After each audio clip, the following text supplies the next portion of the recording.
many of you understand permaculture? Oh, more than I thought.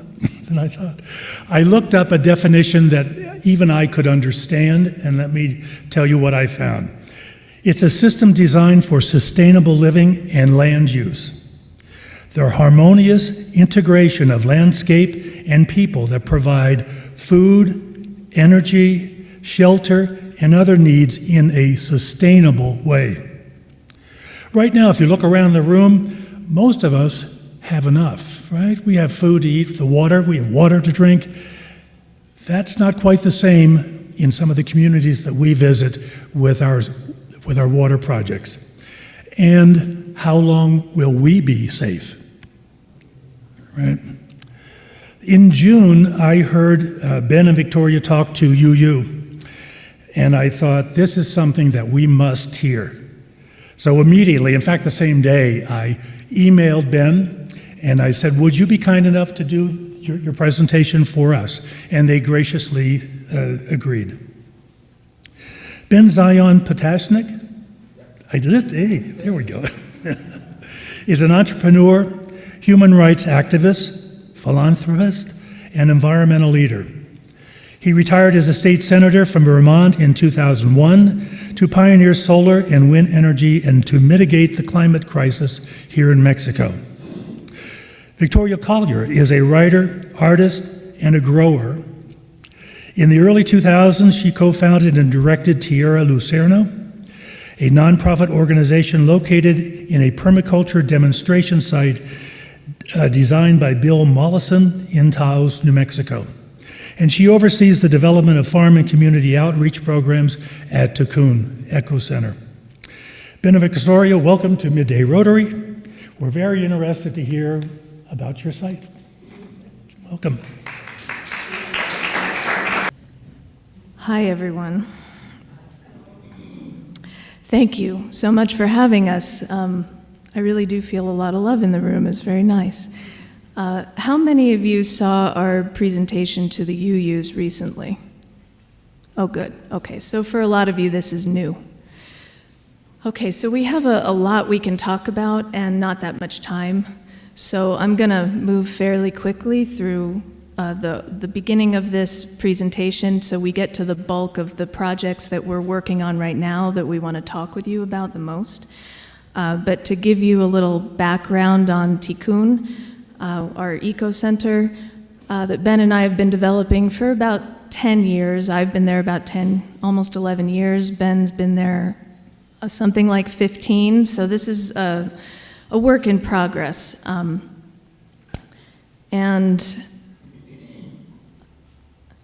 Okay, so when I came to Mexico about 11 years ago, I'd been living in Taos, New Mexico for 10 years prior, and I'd been running a permaculture center there and many community projects that are similar to what we're doing now. So I'm bringing a lot of what I learned in New Mexico down here to Mexico. And I didn't really plan to do this, but Ben and I have been slowly developing this site while we've been running actually another nonprofit organization in the US that works on democracy and election protection issues. So we've been doing that for this whole time that we've been developing Tikkun. And now Tikkun is becoming our full-time work now that it's really ready to take off. So when I first came, this was what the property looked like. We're out in the campo, and a lot of you are familiar with what the campo basically looks like, which is pretty arid, right? Pretty dry. This was a view from the balcony of the house, and there wasn't really much around to, in terms of trees. We didn't have too much growing. Still beautiful, but nevertheless dry. We don't have any water or electricity or any services out there. We're just off the grid and left to our own devices, as most of Mexico is, right, in the campo.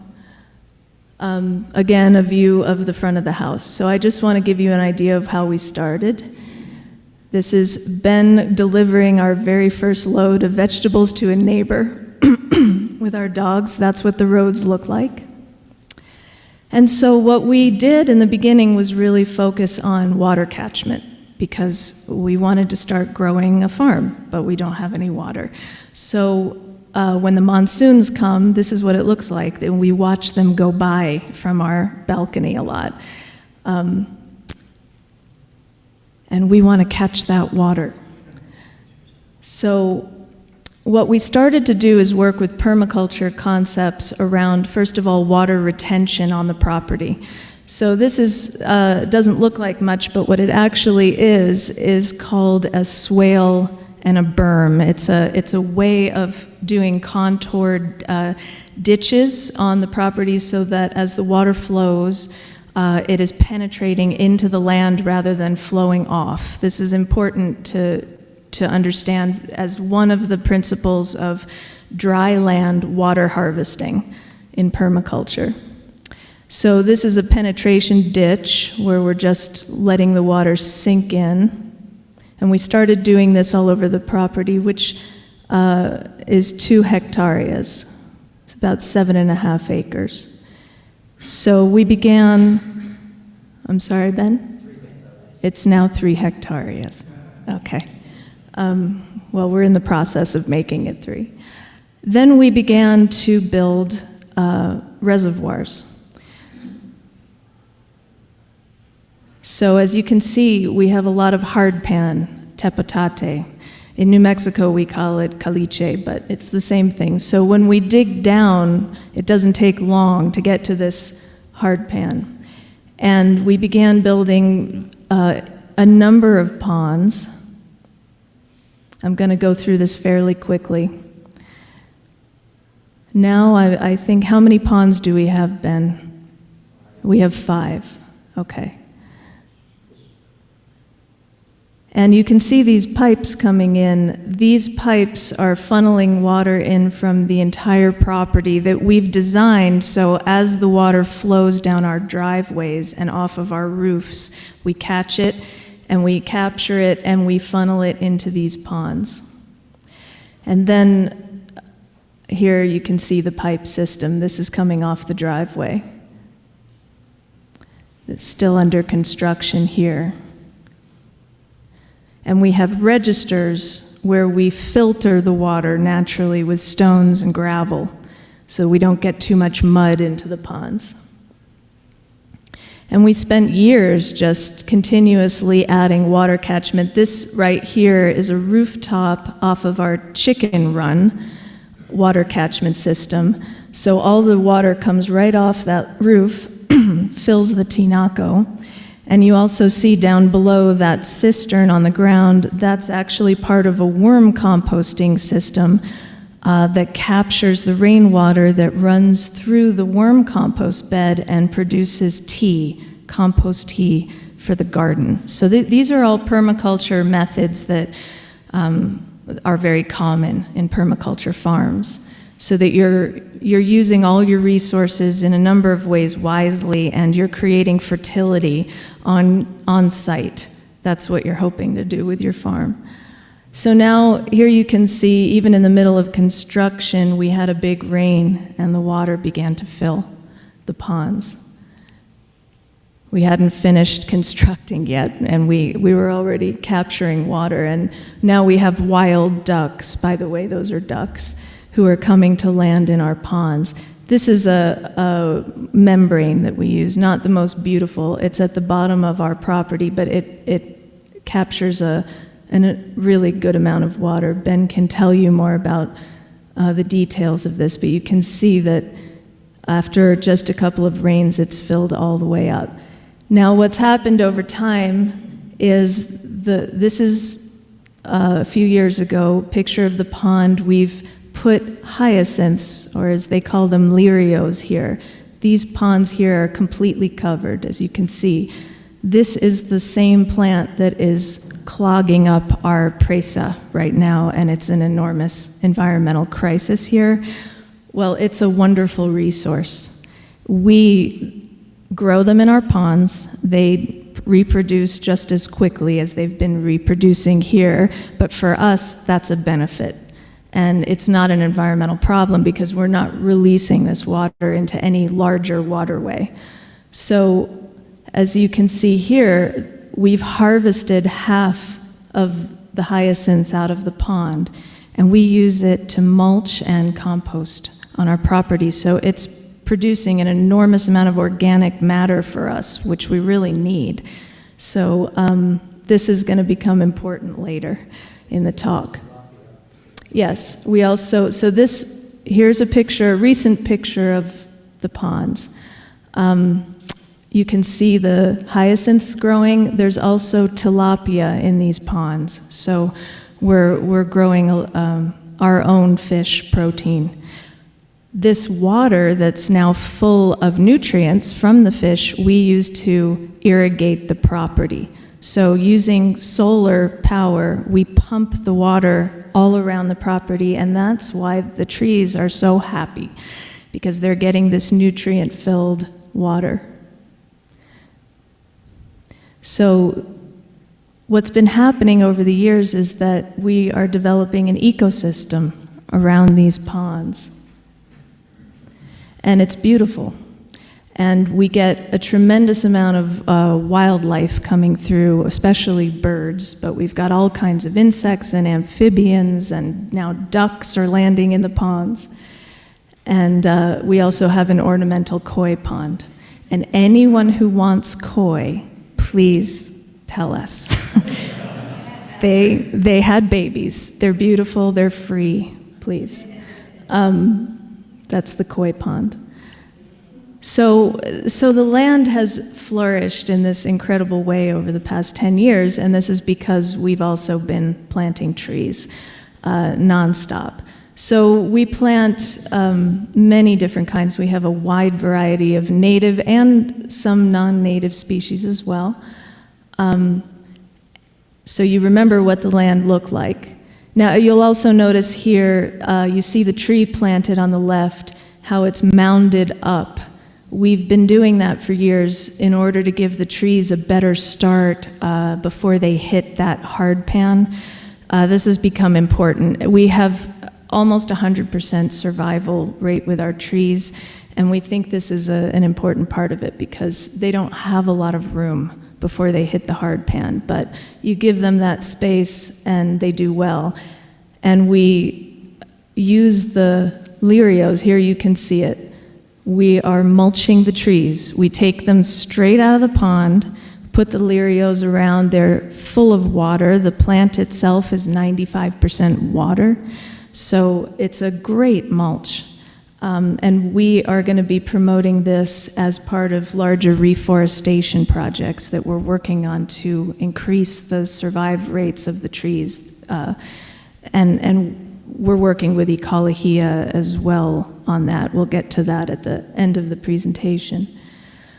Here we are. I have some videos, but I'm not going to play all the videos. This is a compost pile where we're taking the lirios out of our pond and we're using them as part of our composting. So again, this is a really wonderful resource for the whole community.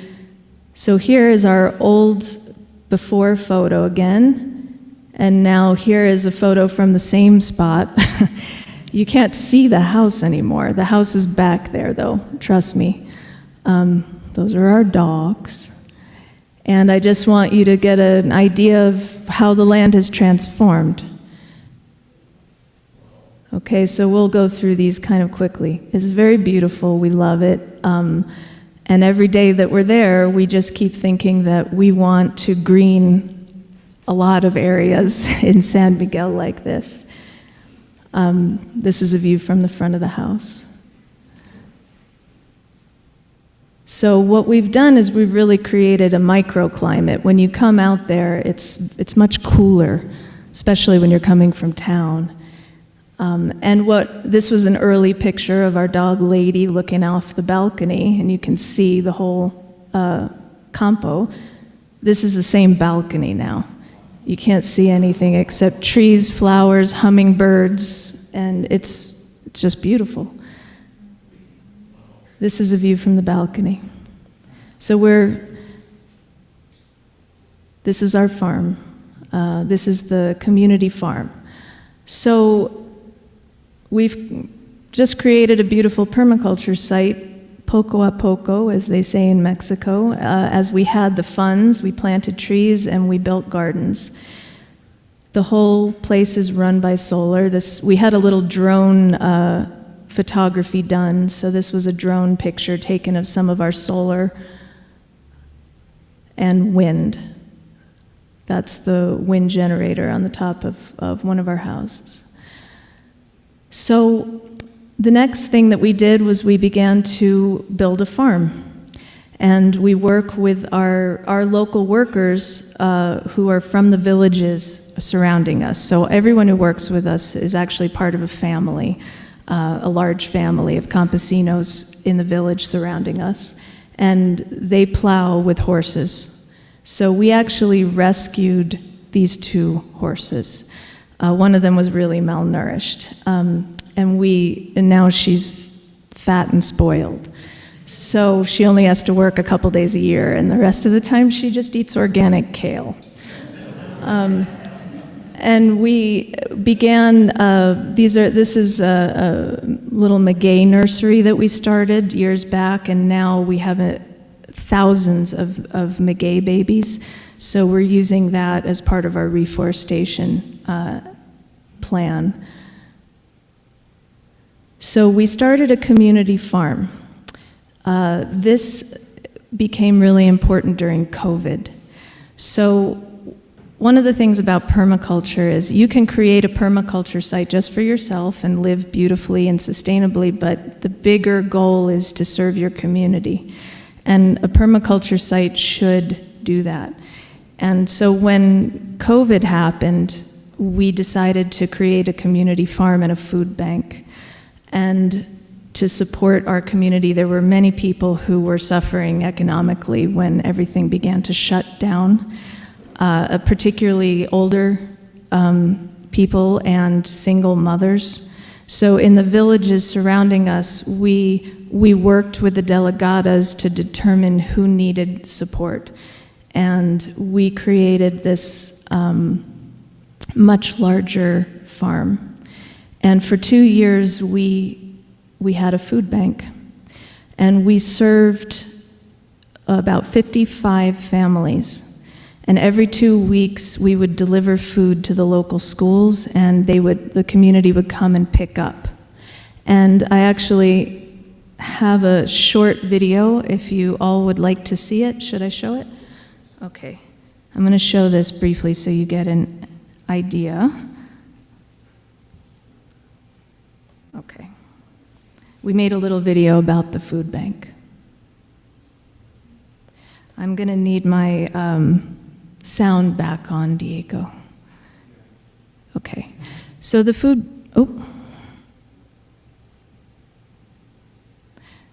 bank actually helped people survive during those 2 years, and it also okay, the sound's on. Should I try? Yeah, let me.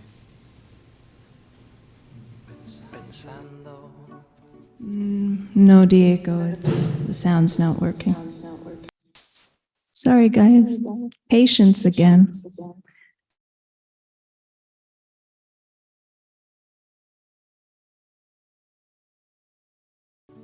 Nope. Yeah?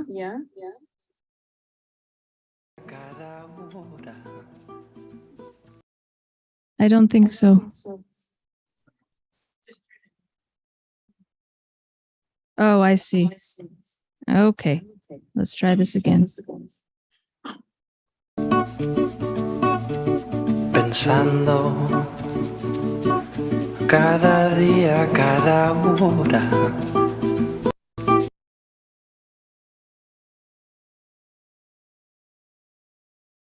Caminando, mi cesta llena de moras son para ti. Temprano, por la tarde y por la noche, sueño de ti.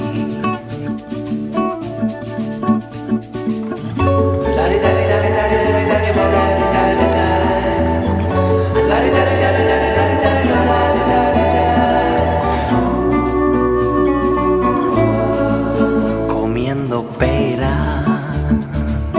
en Santa María de la Feira. Qué placer ir. La gente buena solo goza, nunca hay pena. ¿Pa' qué sufrir? Jugando en el mar, en la arena, viviendo así.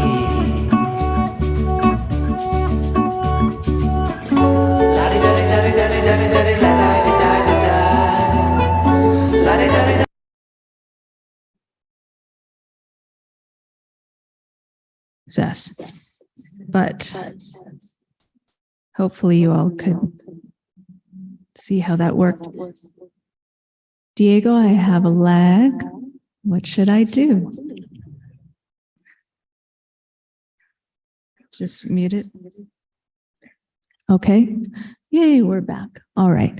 So we did that community farm, and we will do it again if necessary. COVID has been an ongoing situation for us all. We don't know what the future holds for that, but we're prepared to be a resource for the community again. This is a picture of our worm composting farm. Just so you know, this is a lot of how we provide fertility to the gardens on site. A lot of local people want to learn how to do that, so we're also available for help with that. That's our compost tea. I'm going to move faster. So this is a picture of me in our cornfield. You can see the fertility's working. That is a native corn, a local corn, and we're working only with native and heirloom species, and we're doing seed saving as well. Some of our harvest.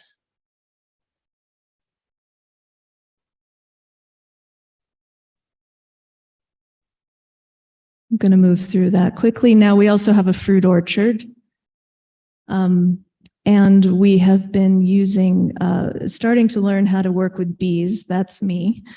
I am a novice, but I'm learning so that we can fertilize the orchards and the food. We also are using chickens to control grasshoppers. Everyone here may know that grasshoppers are a real problem. They've been getting worse to the point where campesinos are losing entire crops. We have discovered that grasshoppers are a really good answer to that, and we've been developing management with chickens to control that on our farm. You can see they're very free range. That's Merlin. He kind of runs everything. Now, we also began to bring kids from Ecología through an Ecología summer program. I'm not going to play all the videos because we have sound issues. So this is a video of kids through the Ecología program coming to our farm, learning how to plant. Trust me, it's cute. We did that for a few years. So now I'm going to move on quickly. We also moved on doing to a home gardens project where we began teaching local people how to have these kind of small scale gardens. I have videos of that I'm going to skip as well, but this is important because what we realized in doing the home gardens project was that our local families didn't have enough water to have these gardens in the early part of the year before the rains come. Okay, so we did install these gardens into people's properties, and they were really grateful and want to do it, but we really need to be able to get them water before the monsoons come. So this brings us to the current project. which we started this year, which is restoring the local reservoir. So we have a community reservoir that serves 3 villages, and it's a really critical water resource, but it had gotten completely full of soil over the past, 30, 40 years. I don't know if it was ever cleaned out. So this is what it looks like most of the year. It dries up. And we thought, we're going to clean this out. What we didn't know is how much soil was in this. We radically underestimated that. This was the very first, this was the beginning. So we began to see, wow, there's a huge amount of soil in this reservoir. I'm going to turn it over to Ben now because he managed this project. And this is the project that we are now focused on. We've halfway finished. It's going to be a model project for village scale permaculture that can be replicated in other villages all around, we hope, the San Miguel area and maybe other areas. Stay here, though. Okay, I will stay here. So you can go through the slides and I'll talk, okay? Okay, then you're going to need the microphone. Okay. Okay. This photograph, if you look here, you can see the truck, and if you look behind the truck, you'll see a cliff of soil. That's how deep the soil was. We thought it was maybe a couple of feet. So what began as a small project where we got a small grant from a generous local supporter turned into a month-long journey. So I'm going to let Ben take over. Thank you. Great job. Thank you, Victoria.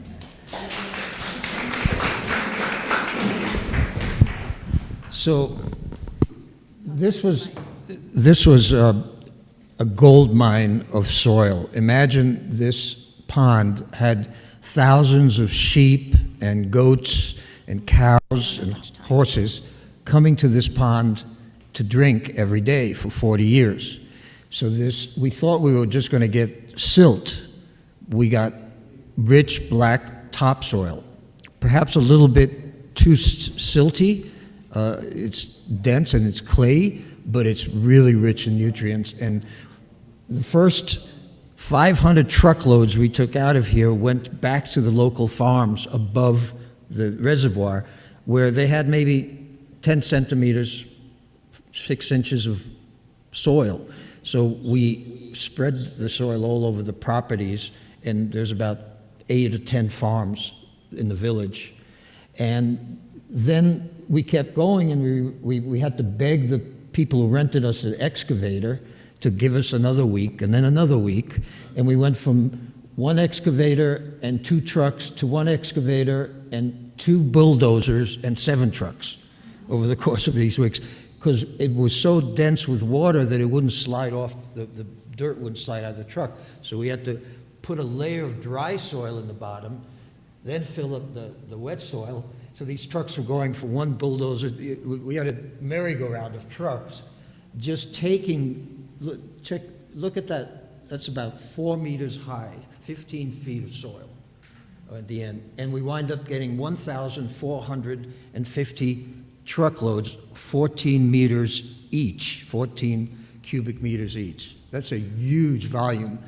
And we also had to dig a tepotate pit, a quarry, to get all this hard pan to use it to rebuild the dam, because it had eroded. When the soil filled up the reservoir, there was only maybe 6 feet left before it spilled over the dam. And then the dam started falling apart. Talk to the mic. So we had to basically rebuild the whole dam, dig a whole quarry to rebuild it, and we managed to do that. And then also we created these filters in the top of the reservoir to catch the mud so they wouldn't all go back in. And now we still have a lot of work to do. We have to top off the reservoir with more tepotate and topsoil and seed it so that it becomes stable.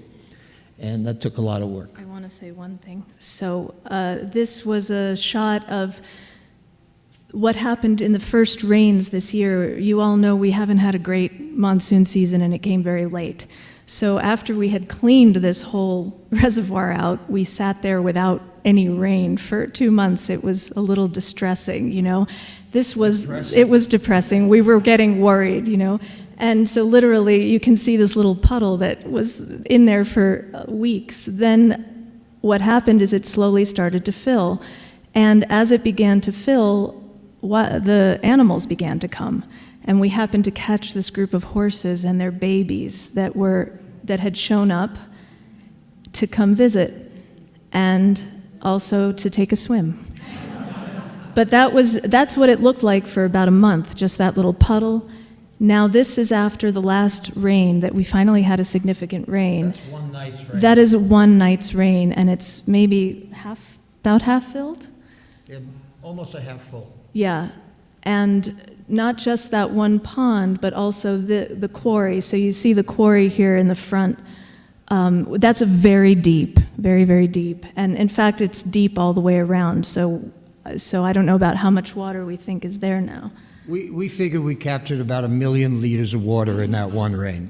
Because what we also did is we cleaned out all the gullies and redirected waters that originally had come into that pond, but were now kind of getting diverted and running off. So now we have essentially this is the quarry, which we hope to use as the location from which we draw water from and pump it up to the village, so all the people who have home gardens and animals at home could have a water supply. Because the town water tower only gives all the families in the town 1 hour on Tuesday to fill their 1,000-liter tinaco, and then on Thursday, and that's it. They get 2,000 liters a week. Some of them have 6, 8 kids, 10 people. Oh, I'm sorry. Some of them have 6, 8, 10 people in the house. This is the soil. And this is what we had to do at the end. This is 1,000 truckloads of that soil, which we had to just get out of there before the rains came, and we could no longer go and spread it out on all the farms. We did bring some to the schoolhouse. We brought some to the plaza in the next village over, but most of it is still sitting there.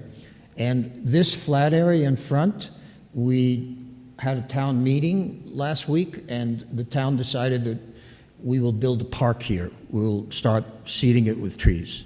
And what we plan to do is put a roof here for barbecues, and we have solar panels that we could put on top of it, and the solar panels will be used to pump the water up to the town, which is only like 300 meters uphill.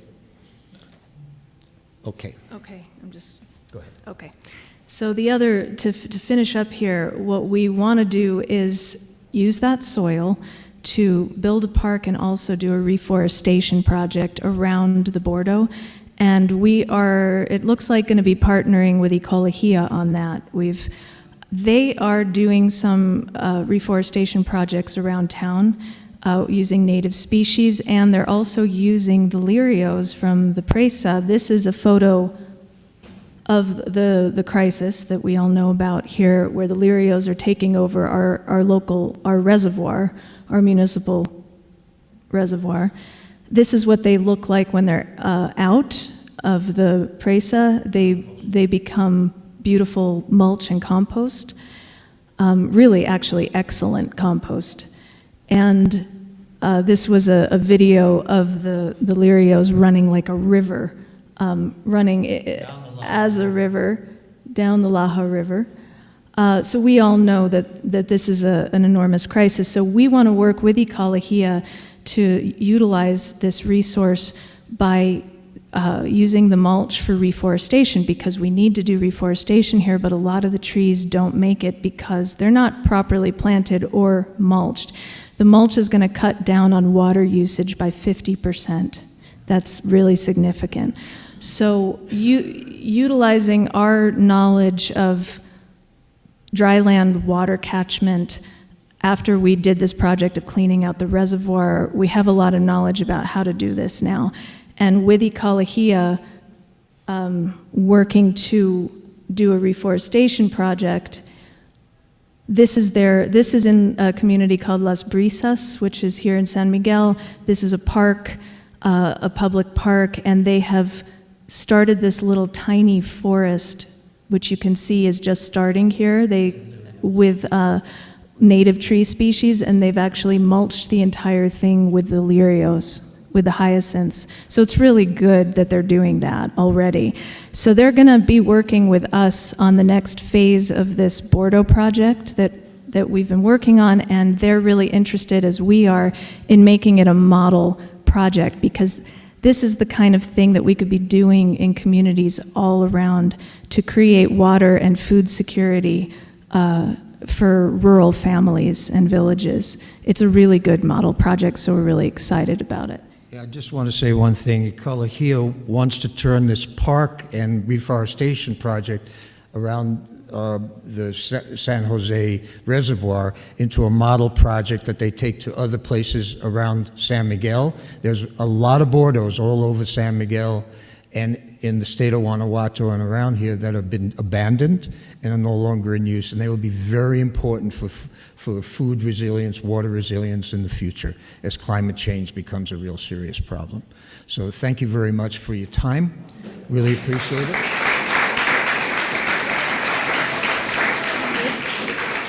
Should I take this?